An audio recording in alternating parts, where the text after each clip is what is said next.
In this video, I'm going to go over everything that I know about Hunter in Phase 4 and Season Discovery so far. And that's going to include how I do some pretty insane damage, even with pretty bad gear and putting almost no time into this character. Everything you see in this video is from my stream, and I stream pretty often now, so if you have any questions, ask them at twitch.tv/Kippzord. And don't forget to subscribe here on YouTube as well, it really helps a lot. First, I'm going to go over some builds. This isn't all of them, but be sure to stick around for the third build because that's what pretty much everybody is doing. Still going to talk about the other ones though, that way you understand your options. I'll get started by going over the updates to the melee spec build that was super popular in Phase 2.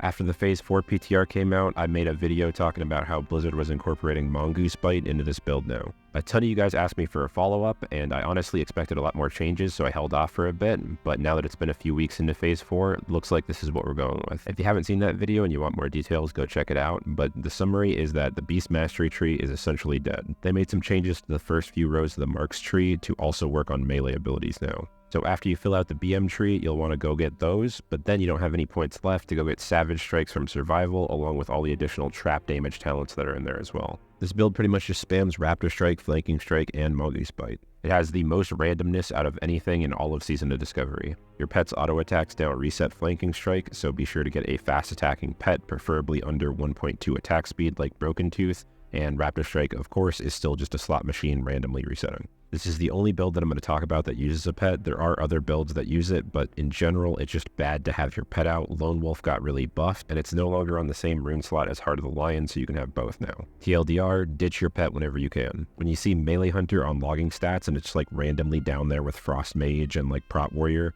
this is the build that they're talking about. This is one of the worst things that you can do as a hunter right now. I think Blizzard intended for it to be a leveling build, as it's really the only one that uses the pet rune. But because you have to kill the Dark Riders to even get melee spec, it's not really a leveling build, which makes it pretty dead in the water. And that's why I called it a design failure on the Countdown to Classic podcast. But I expect Blizzard to buff this like crazy somehow, probably in the distant future, so that way all the time that they spent on it doesn't go to waste. Now we're going to talk about ditching BM and filling out Survival as a melee hunter. There's two variations of this, the dual wield and the two-hand setup, but the dual wield setup is actually simming about 100 DPS better. For the two-hand build, you don't have melee spec, and so you're going to use the old version of Raptor Strike that you have to queue up and is on an auto attack. It's very focused on long cooldowns that are over 5 seconds. Those cooldowns are Raptor Strike, Carve, Wyvern Strike, and Explosive Trap, proccing Lock and Load to use Kill Shot. You don't want to actually put the Kill Shot on cooldown though. Dual wield setup uses different runes and less buttons because it doesn't use Wyvern Strike. All it does is spam Raptor Strike, Carve, and then use Explosive Trap to get Lock and Load and Kill Shot. If you're 100% committed to being a full melee hunter, this is looking like your best bet, but you might want to do your own research.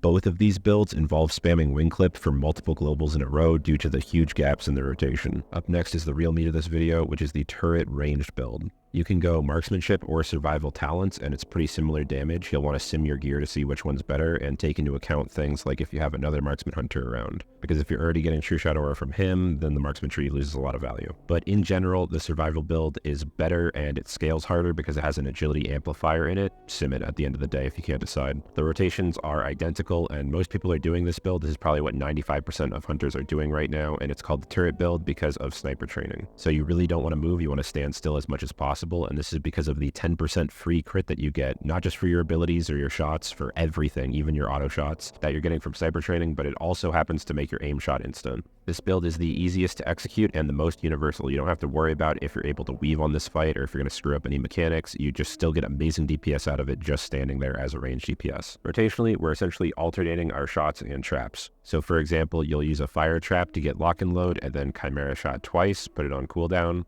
Then use a Frost Trap to get Lock and Load, and then use Aim Shot twice. And you just pretty much do that the entire fight. If you screw something up or have any downtime, you can fill it with a multi-shot as needed. Like if you lost your sniper training stacks from having to move, and then you couldn't do the aim shots. Now, whenever I said Fire Trap at the start there, you're going to want to alternate which one that is. I basically saw in the sim rotational data and in all of the logs of the top hunters that they alternate their Fire Trap between Explosive and Immolation Trap. And that's because if you just do the same one over and over, you're just refreshing the same effect all the time, whenever you could have both effects going. So for your first Fire Trap, it's Explosive, and then Immolate, and then Explosive, and then Immolate, and then Explosive, and then Immolate. So doing this, you always have the Explosive Trap dot on the ground like a Flame Strike dealing damage, and you always have the Immolation Trap dot on the boss dealing damage like a Flame Shock. But on AoE, you're not going to do that. You're just going to spam Explosive Trap because it does initial damage whenever it goes off, and that's going to hit everything, and that's going to outperform the Immolation Trap dot on just one of those things. Also on AoE, you're not going to alternate which shot that you're spamming and putting on cooldown with lock and load procs, you'll always want that to be explosive shot. And you'll only be doing aim shot and multi-shot during downtime or if you mess up. So that kind of looks like this. Shoot an explosive trap, ideally you have one pre-placed, then explosive shot,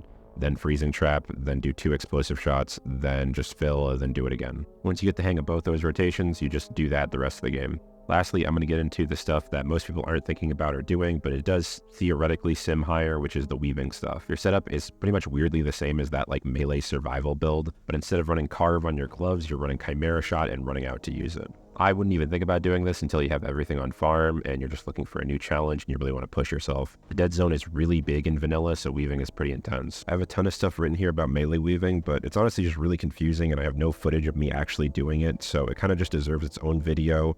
Check out the Hunter Discord for more information about it, and this Google Doc that goes over all of the builds. I'll link both of those in the pinned comment below. There's 2 builds. One is labeled ADHD for the busiest rotation possible, and the other one is labeled Chill for something that is still a DPS increase over pure turret ranged, but is not as intense. The only thing that really changes between all of these different survival builds is the rotation, because the talents and the gear are almost identical. There's some minor differences though. And speaking of gear, here is a fire resist BIS setup for the turret build that sims like 3.9k around 4k DPS. And this build is pretty much just stacking a ton of tier 1 gear. Throughout this whole setup, if you look over it, you might notice that we are just really avoiding hit and stacking agility, crit, and attack power. And because of that, this uses 7 pieces of the ranged hunter tier 1 and then the melee hunter tier 1 helm. This is because the ranged hunter tier 1 helm has 1 hit and 1 crit on it, and the melee one has 2 crit. That's how much we want to avoid hit rating. It's very easy to get capped, but of course you still want to get hit capped. You can also use Crown of Destruction from Rag. It has a little bit more fire resist, but it just sucks that it has attack power on it instead of agility.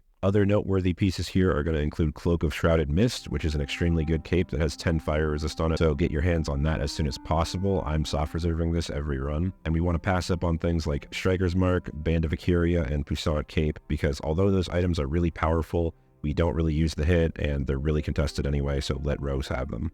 Last thing I'm going to note here is the weapon. The Glaive of Obsidian Fury gives you 15 fire resist, which makes it really good. You get it from upgrading it from a crafted BOE, which is Black Fury, using the Blackrock Eruption daily materials at the Thorium Brotherhood Quartermaster in BRD. Black Fury costs a lot right now, and it's really annoying to do the dailies, so I don't know if I'm going to do this. You could also use Shadow Strike or Loctalar and get that fire resist somewhere else on your gear. And if you need to boost your fire resist before you're in that full set Abyss, you can use the Hardened Black Dragon Scale set or the Masterwork Volcanic set. I have the Volcanic set, which is pretty much just 90 FR for free with 0 enchants on it. However, this is going to dramatically lower your DPS because these have literally no stats on them. It's like taking gear off. But they're a good option if you're on a budget like me and you're just looking to get into Heat 2, so that way you can farm BIS tier pieces and then put really good enchants on them and slowly swap them out. And while you're slowly swapping them out, although the BIS setup doesn't use any 0.5 gear or PvP pieces, it's a good idea to get them if you have the time or money, because while you're filling out the slots,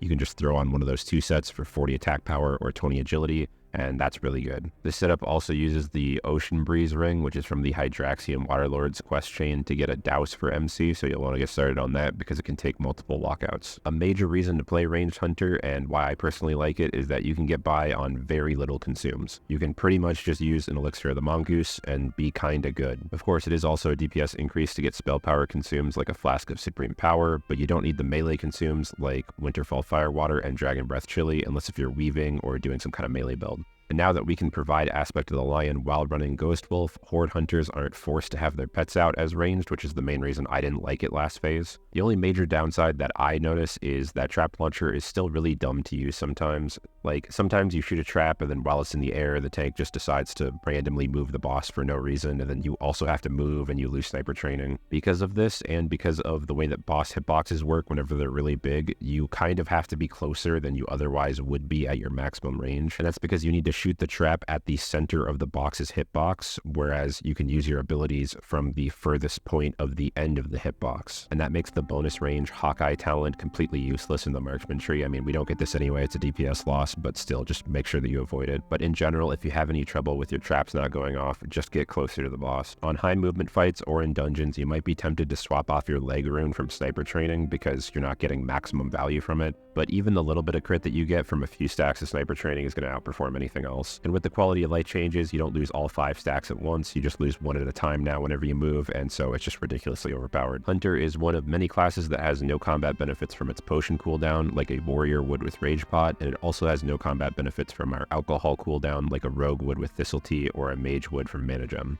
This allows us to use defensive options as an alternative, and that's going to depend on the boss, like a free action potion, restorative potion, or a greater protection potion. However, because movement is extremely critical for the turret build, my go-to for pretty much everything is to take a swiftness pot to get out of danger and reposition faster and then go back to dealing damage. And you can eat a Whippoorroot tuber from Felwood to restore health and make up for the loss in survivability, which are on the alcohol cooldown, which we don't use at all anyway. I don't have any footage of this, but a good example is the Gehenna's Rain of Fire. Popping a greater fire protection potion here does absolutely nothing because you're obviously going to move out of the fire before you die, and drinking the potion doesn't make it so that you don't have to move. You're always going to have to move no matter what. So you could just take a swiftness spot instead and then get out of the fire faster and then get your sniper training stacks back up quicker. Using a restorative potion to dispel annoying debuffs off you might also be a DPS increase because apparently decursing on the salamander bosses does 1k damage to them. And for my last tip, please don't run out of arrows, overfill your quiver if you can, just in case. In summary, the Hunter went through some pretty major changes going into Phase 4, which scared off some people, but I think that it turned out fine. I have had a ton of fun on my Hunter. They seem to be the best AoE class at around 7-ish targets. Lower than that, Warlock Shadowbolt Volley is nuts, and higher than that, Shadow Breeze starts to outscale. But thanks to Explosive Trap and Explosive Shot, I've been top DPS in every dungeon that I've ever done, even whenever I did Ubers at level 55. It is really annoying to swap your glove runes all the time, so you might want to carry around an extra pair of gloves just to swap them. And shooting your traps, I've always thought is kind of this gimmicky, dumb mechanic. I really wish we had Black Arrow as an alternative for single target like Cataclysm Hunter does, but the class is still an absolute blast, and hopefully you'll enjoy it a lot more after watching this. Thanks for watching the whole video. Don't forget to subscribe, be sure to check out my stream, and there's more SoD Phase 4 videos in this playlist.